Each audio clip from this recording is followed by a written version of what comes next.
welcome you in the lecture series of Basics of Communication Engineering. It is 10th lecture of this series.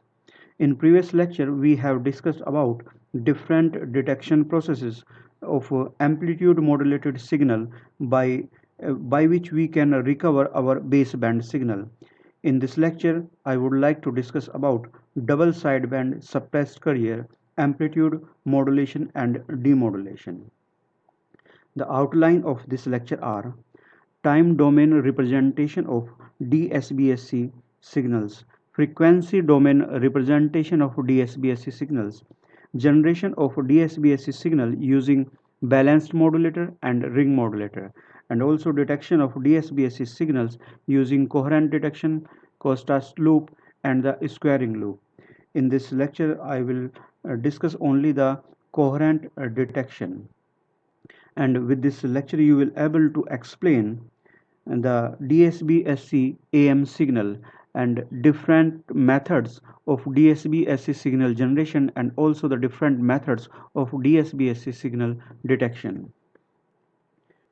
We know that the standard AM contains carrier along with two sidebands, and it is termed as the standard AM is the double sideband full carrier amplitude modulated signal. This AM signal is basically known as DSB FC AM signal.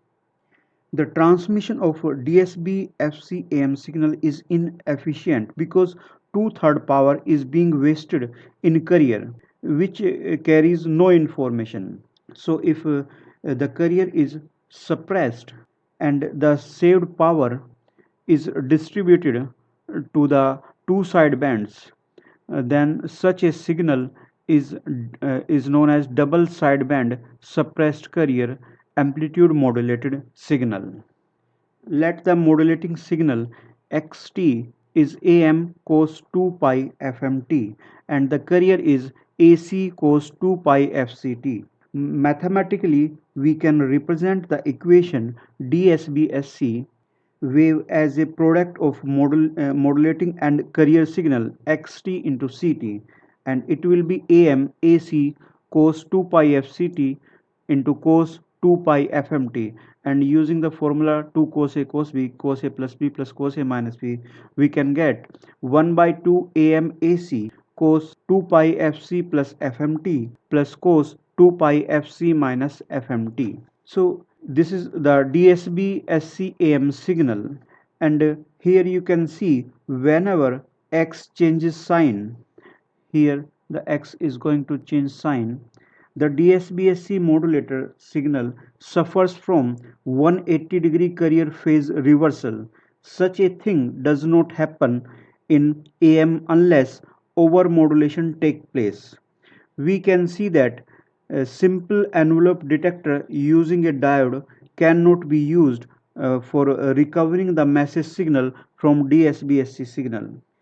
And from this equation second, the power of DSB-SC signal is equal to the sum of the power of upper sideband and lower sideband frequency component. And here you can see this is the amplitude of the upper sideband and amplitude of the lower sideband, AMAC by 2. So the power, it will be 1 by 2 RL AMAC by 2 whole square. So it will be AM square AC square by 8 RL plus AM square AC square by 8 RL, and the total power in side bands, it will be AM square AC square by 4 RL, and there is no power in the carrier because carrier is suppressed and the power is distributed in the side bands. So there is saving of power if a carrier is not used. The total power in AM signal is PC 1 plus M square by 2, but DSB-SC carrier is having suppressed in DSB-SC, so saved power we can calculate PC by PT into 100, and PC by PT is PC 1 plus M square by 2 into 100, or you can say the saved power in DSB-SC in percentage, it is 1 by 1 plus M square by 2 into 100%. Now the frequency domain representation of DSBSC signal. Let the magnitude spectrum of the baseband signal as in figure. This is highest frequency component FM and minus FM. So from minus FM to FM, this is the spectrum of the baseband signal. And the DSBSC signal XCT is XT and AC cos omega CT, the multiplication of the baseband signal and the carrier signal. So if I will take the Fourier transform of this, we will get XCF, it is Fourier transform of XT into AC cos 2 pi FCT, or we can write it as 1 by 2 AC X F minus FC plus XF plus XC. This means this XF is the spectrum magnitude spectrum of the baseband signal. So the magnitude spectrum of the baseband signal is shifted to X minus Fc and X plus Fc.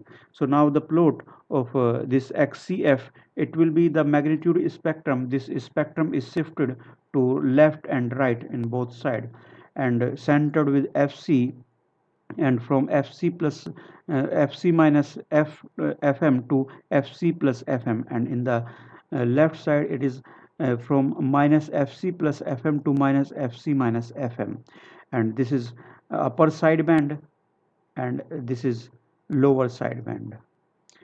So this shows this right side is known as xf minus Fc, means it is right shifted, and this is left shifted of the of your base of your magnitude spectrum of the baseband signal. So here we know XCF 1 by 2 AC XF minus FC plus XF plus FC, and we can write AC by 2 XF plus FC plus AC by 2 XF minus FC. This is XF shifted by left by FC. So here you can see this is left shifted by FC, or you can say minus Fc, and this is left shifted X plus Fc, and magnitude is AC by 2. So magnitude is AC by 2 and it is left shifted, and another part is the right shifted by Fc, and you can see in the frequency in the amplitude spectrum of this signal.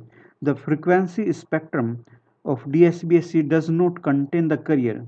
It contains of only two sidebands. Upper sideband, this you can see the upper sideband. It is Fc from Fc to Fc plus Fm, and the lower sideband extend from Fc minus Fm to Fc. The transmission bandwidth, you can find out the transmission bandwidth of DSB-SC AM signal is Fc plus Fm minus Fc minus Fm. It is 2 Fm. Fm is the frequency of modulating signal and AM is the amplitude of modulating signal. So the DSB-SC signal having the same amplitude, same bandwidth as of the AM signal. And now if you know this equation AC M cos 2 pi FCT. So if your baseband signal is given as AM cos 2 pi FCT, or you can say it is single tone signal, or only one FMT, only one frequency is given. XT is represented here AM cos 2 pi FMT. Then XCT, and the combination of your baseband signal and the carrier, it will be AM AC by 2 cos 2 pi FC plus FMT plus cos 2 pi FC minus FMT as in equation second. So if I will take the Fourier transform again here, so XCF, it will be AM AC by 4 del F plus FC plus Fm plus del F minus Fc minus Fm plus del F plus Fc minus Fm plus del F minus Fc plus Fm. So the spectrum of DSBSC modulated wave contains the delta function at frequency Fc plus Fm, Fc minus Fc minus Fm, Fc minus Fm, and minus Fc plus Fm. So there are four delta function, four terms are here. So the spectrum will be here you can see the spectrum having the magnitude AMAC by 4. This is AMAC by 4. This is upper sideband in with FC plus FM, and lower sideband with FC minus FM. So this first part is this is left shifted by FC plus FM. So this is upper sideband, and this part indicate the it is shifted in the right side FC plus FM. This is upper sideband and lower sideband, and the fourth part is this lower sideband. So this is the frequency spectrum when single tone baseband signal is given, and the spectrum will be like this. If if the spectrum magnitude spectrum of xt baseband signal is given this, so this is xt, spectrum xf of xt, then the amplitude spectrum of this. But if the single tone signal baseband signal is given xt am cos 2 pi fct, will be like this. So if we contain only the positive frequency, then the single sided spectrum of DSBSC signal, it will be here FC, the carrier is suppressed, and this is FC minus FM, this is lower sideband, and FC plus FM, this is upper sideband, and the bandwidth will be the difference between upper sideband frequency and lower sideband frequency, it is 2 FM. We can see the transmission bandwidth of DSBSC is same as that of the standard AM. Now the question is, how will you differentiate between DSBSC and DSBFC signals?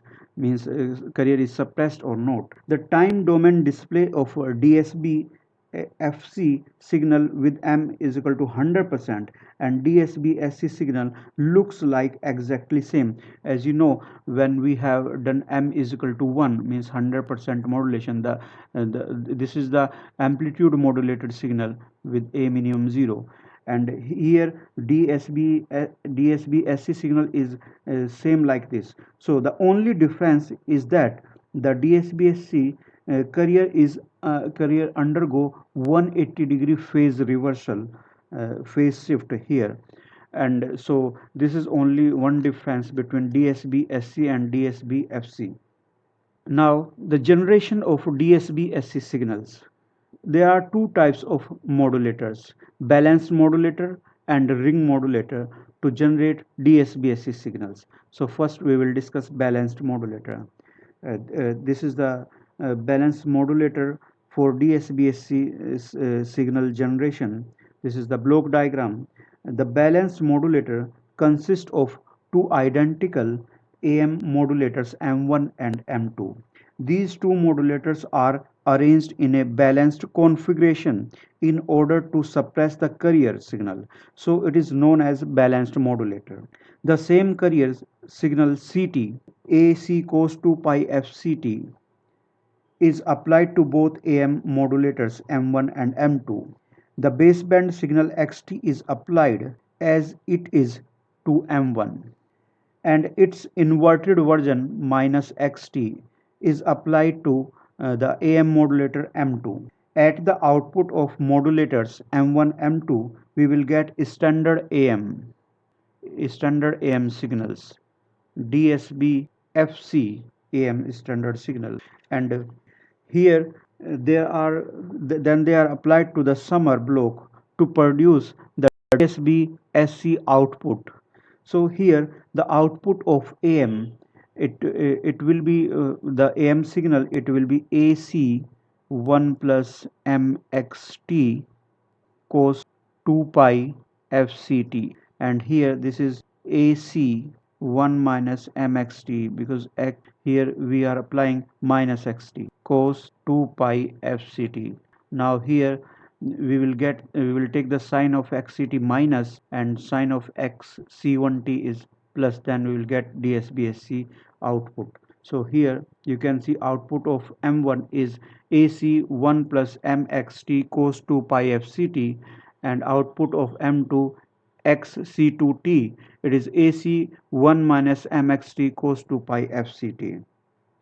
So after the summer block we will get C1t minus xc2t, and it will be AC1 plus mxt cos 2 pi fct minus AC1 minus mxt cos 2 pi fct, and it is equal to AC cos 2 pi fct 1 plus mxt minus 1 plus mxt, or you can say it is 2 mxt AC cos 2 pi fct. So you can see this is the scaled version of DSBSC signal, and with scaling 2m.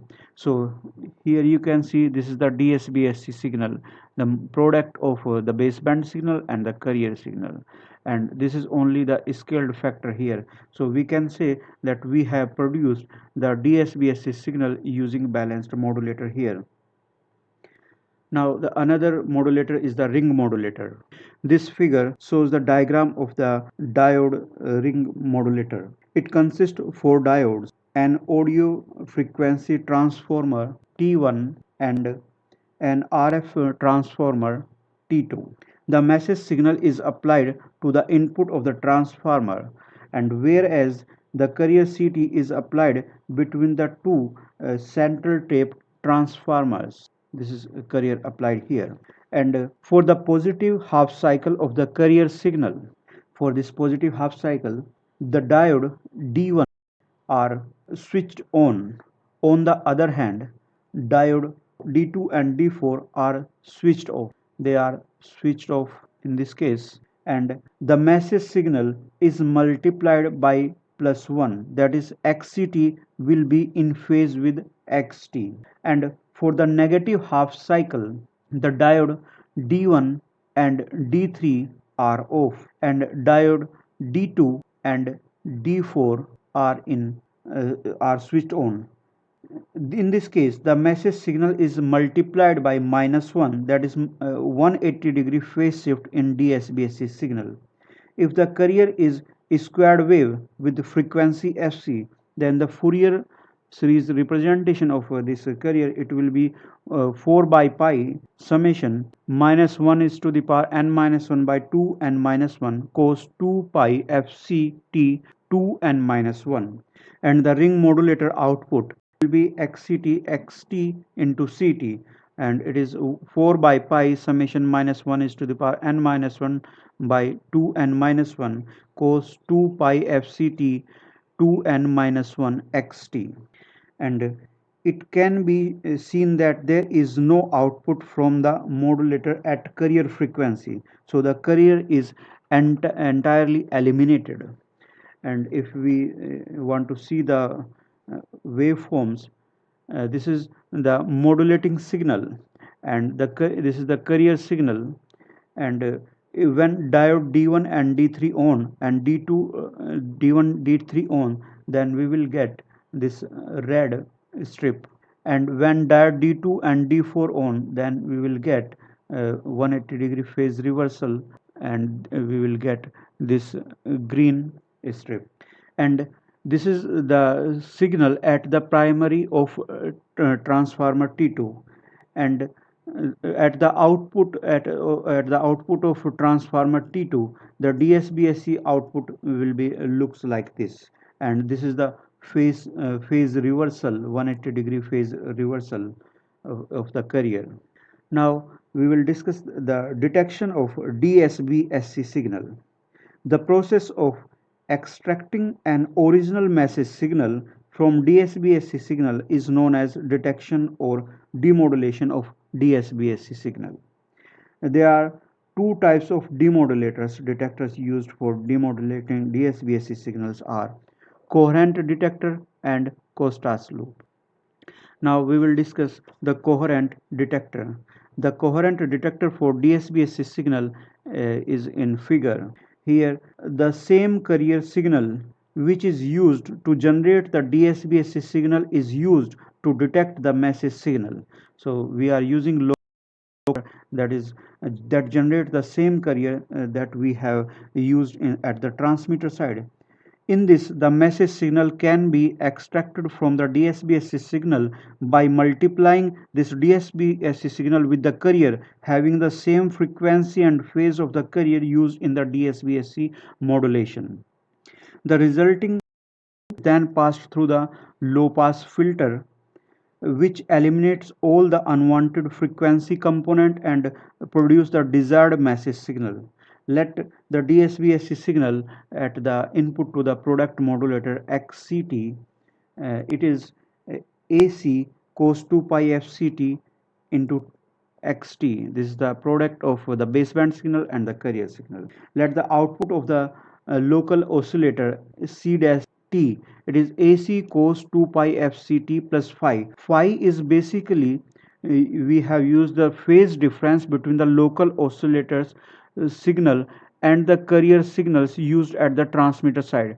If it has the same phase, then we can use AC cos 2 pi FCT. But here, if I consider there is some phase difference between the carrier at the transmitter side and the carrier at the receiver side, and then the output of product modulator, it will be V dash t, is it is XCT into C dash t. So I'm going to multiply the DSBSC signal again with the carrier at the receiver. So it will give you AC cos 2 pi FCT XT into AC cos 2 pi FCT plus phi, or I can write AC square cos 2 pi FCT into cos 2 pi FCT plus phi XT, and we can write it as AC square by 2 cos 4 pi FCT plus phi plus cos phi into XT, and we can write this term as AC square by 2 cos phi xt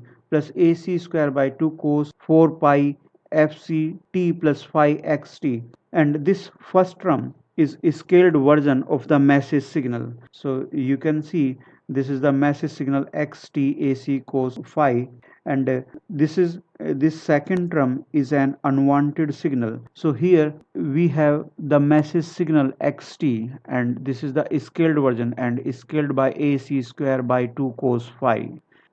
And if phase difference is 0, phi is 0, then only scaled version will be AC square by 2. So this shows you the effect of the phase difference, and the scaled version of message signal xt, and this is the unwanted signal. The signal xxt is this signal v dash t is then passed through the low pass filter, which allows only the first term to pass through the filter and will reject the second term. So the output from the low pass filter, it will be Vt is equal to AC square by 2 cos phi into xt. This is scaled version of the message signal xt. Here the demodulated signal amplitude will be maximum. So it will be maximum if phi is 0, then Vt will be maximum, and the scaled version of the baseband signal, it will be AC square by 2 xt. And that's why the local oscillator signal and the carrier signal should be in phase. That is, should not be any phase difference between these two signals. Otherwise, Vt will not be maximum, and the demodulated signal amplitude will be 0 when the phase is 90 degree, plus minus 90. If the phase is plus minus 90 degrees, then it will be 0, and the Vt, it will be we will get the 0, and this effect is known as quadrature null effect of the coherent detector. So if the phase difference between the carrier at the receiver and carrier at the transmitter is 90 degree, then we will not get our baseband signal, and this effect is known as quadrature null effect of the coherent detector. So the quadrature term represent the phase difference of 90 degree or 1 by 2 or pi by 2 radian. In other words, phase error attains the demodulator output. In practice, the phase error varies randomly with time due to random variation takes place in the communication channel. So the circuitry must be provided in the detector to keep the local generated carrier CDST in perfect synchronization in both frequency and phase with the original carrier CT. The Costas loop and the squaring loop are other two demodulating process for the DSBSC signal. I am not going in detail with these. In brief, The Costas loop consists of two coherent detectors, a voltage control oscillator. With voltage control oscillator, the Costas loop provides a good solution to the phase synchronization problem encountered in the coherent detection. And unlike the Costas loop, the squaring loop extracts the carrier signal of correct frequency and phase from the received DSB-SC signal itself. But these two, means Costas loop and squaring loops, suffers from the disadvantage of 180-degree phase ambiguity. So this is the end of this lecture. Here we have discussed about double sideband suppressed carrier amplitude modulation and demodulation system. This was 10th lecture of the lecture series of basics of communication engineering. In the next lecture, we will discuss about single sideband suppressed carrier amplitude modulation and demodulation system. Till then, thanks for listening this lecture. Thank you.